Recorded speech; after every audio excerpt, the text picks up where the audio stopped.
traçage génétique de la méiose et de la fécondation, ainsi que les mutations, ne suffisent pas toujours à expliquer la diversité des êtres vivants. Quels autres mécanismes peuvent intervenir?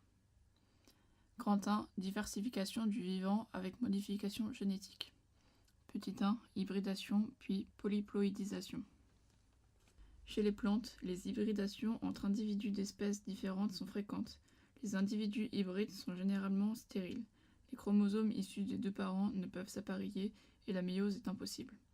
De façon accidentelle, chez quelques individus, une méiose anormale peut induire un doublement du nombre de chromosomes dans la cellule à l'origine des gamètes.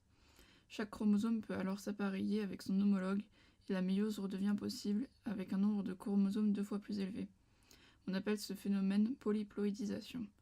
Les individus polyploïdes sont fertiles. Ils appartiennent à une nouvelle espèce végétale qui a hérité du génome des deux espèces parentes.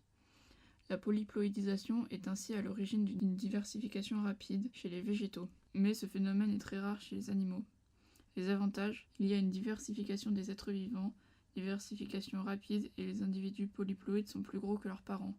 Exemple des fraisiers. Petit 2. Transfert de gènes entre des espèces différentes. Le génome de nombreux organismes comporte des gènes qui ont été hérités au cours de l'évolution à l'occasion de transferts entre espèces très éloignées, virus et animaux, bactéries et champignons, etc. Ces transferts de gènes sont dits horizontaux, par opposition aux transferts de gènes dits verticaux liés à la reproduction sexuée. Par exemple, chez les grands primates, c'est un gène issu d'un transfert horizontal avec un virus, gène codant à la syncytine, qui permet la formation du placenta.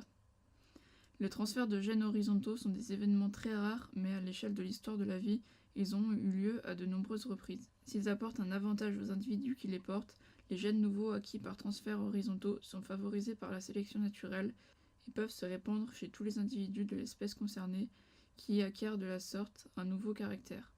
Ainsi, plusieurs espèces animales ont acquis la capacité de digérer ou de synthétiser la cellulose à l'aide d'un gène transmis accidentellement par des bactéries. Les transferts de gènes entre espèces différentes participent donc à la diversification du vivant. Le transfert horizontal de gènes est très fréquent chez les bactéries, comme pour les gènes de résistance aux antibiotiques, assez fréquent chez les végétaux et rare chez les animaux. Environ 10% de l'ADN est viral chez l'homme. Petit 3. Modification de l'expression de gènes de développement. Un gène de développement est un gène impliqué dans la construction de l'organisme au niveau de l'embryon. Chez différents animaux, même très éloignés, sur le plan évolutif, on trouve les mêmes familles ou groupes de gènes de développement. Exemple, gène OX. En plus, ces gènes ont des séquences de nucléotides très homologues. Ces séquences sont très ressemblantes. Donc ces gènes dérivent tous d'un même gène ancestral via de nombreuses duplications et mutations. Ces gènes constituent une famille multigénique. Dans une région d'un embryon, selon le ou les gènes de développement qui s'expriment, il y a formation d'un organe ou d'un autre. Parfois, chez deux espèces différentes, on trouve le même gène de développement, mais alors son lieu, la durée, le moment ou l'intensité de son expression varient. Ces variations entraînent finalement la formation d'un organe différent entre les deux espèces, alors que leur gène de développement est identique. Grand 2. Diversification des êtres vivants sans modification génétique. Une symbiose est une association à bénéfice réciproque entre deux individus d'espèces différentes. Ce sont deux symbiotes. Petit 1. Les ectosymbioses. On prend l'exemple des mycorhizes, champignons vivant en symbiose avec l'arbre. Le champignon retient les sels minéraux pour l'arbre et l'arbre nourrit le champignon. Il y a un bénéfice mutuel pour les deux. Autre exemple, les lichens sont des associations de deux êtres vivants, un champignon et une algue. Beaucoup d'espèces d'arbres, environ 85%, ont un champignon qui se développe autour de leurs racines et qui forme un réseau de filaments blancs, un mycélium. C'est une ectosymbiose. L'arbre réalise la photosynthèse au niveau de ses feuilles, ce qui produit des sucres dont il donne une partie au champignon, qui est non chlorophyllien, donc incapable de photosynthèse. Le champignon retient l'eau et les sels minéraux autour des racines de l'arbre, qui les absorbent donc plus facilement, mais le champignon reste à l'extérieur des cellules de l'arbre, donc c'est une ectosymbiose. Petit 2. Les endosymbioses. Exemple, les nodosités du trèfle. Les nodosités présentes sur les racines des fabacées, comme le trèfle, sont des zones où les cellules de la racine contiennent des bactéries rhizobium. C'est une endosymbiose, mais il n'y a pas de transfert de gènes entre les deux symbiotes. C'est une association à bénéfice mutuel, car les feuilles de trèfle produisant le sucre par photosynthèse le donnent aux bactéries, et le rhizobium transforme l'azote atmosphérique en ion NH4+, et en donne une partie au trèfle qu'il utilise pour fabriquer des acides aminés qu'il assemble ensuite en protéines.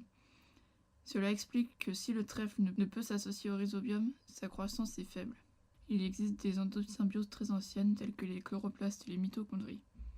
Dans les cellules chlorophylliennes, les chloroplastes sont les descendants de la lianobactérie qui a été capturée par des cellules eucaryotes hétérotrophes très anciennes et qui vivent depuis en endosymbiose avec ces cellules qui sont devenues autotrophes grâce à ces chloroplastes.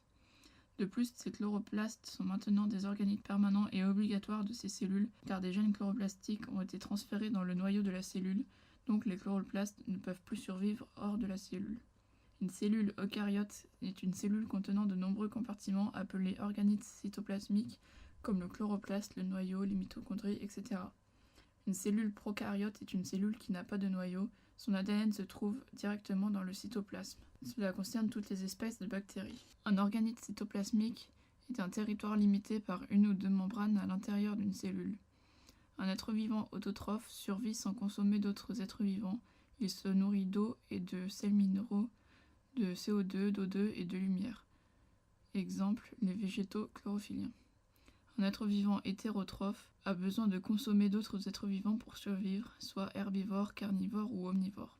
Même mécanisme pour les mitochondries, organites cytoplasmiques responsables de la respiration cellulaire, qui sont issus d'une endosymbiose très ancienne avec une bactérie non photosynthétique, mais qui était capable de combiner de l'oxygène et du glucose pour produire de l'énergie et un déchet, le CO2.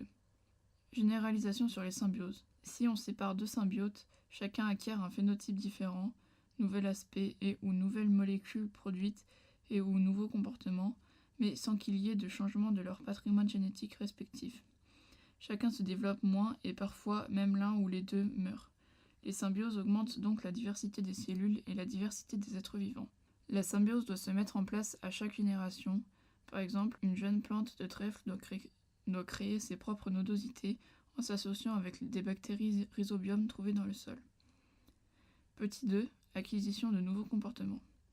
Ce phénomène se produit surtout chez les mammifères, l'homme, le singe, chez les animaux et chez les insectes sociaux comme les fourmis ou les abeilles. Cela se produit le plus souvent par imitation, on parle alors de comportements culturels car ils n'ont pas d'origine génétique. Il s'agit d'imitations entre congénères qui sont des individus d'une même espèce. En général, les jeunes apprennent des plus âgés, par exemple le chant des oiseaux, qui est un chant caractéristique, mais il existe des variantes de ce chant selon les zones géographiques de ce chant. C'est l'équivalent d'un dialecte. Mais pour un comportement nouveau dans l'espèce, on constate plutôt un apprentissage entre individus de même génération. Puis, si ce nouveau comportement est utile, il y a transmission avec les plus jeunes. Imitation entre deux espèces différentes. Par exemple, le singe imite l'homme et fait un feu et grille des chamallows. L'oiseau lyre imite les bruits dus à l'homme imite la nature, le deltaplane qui ressemble à un oiseau.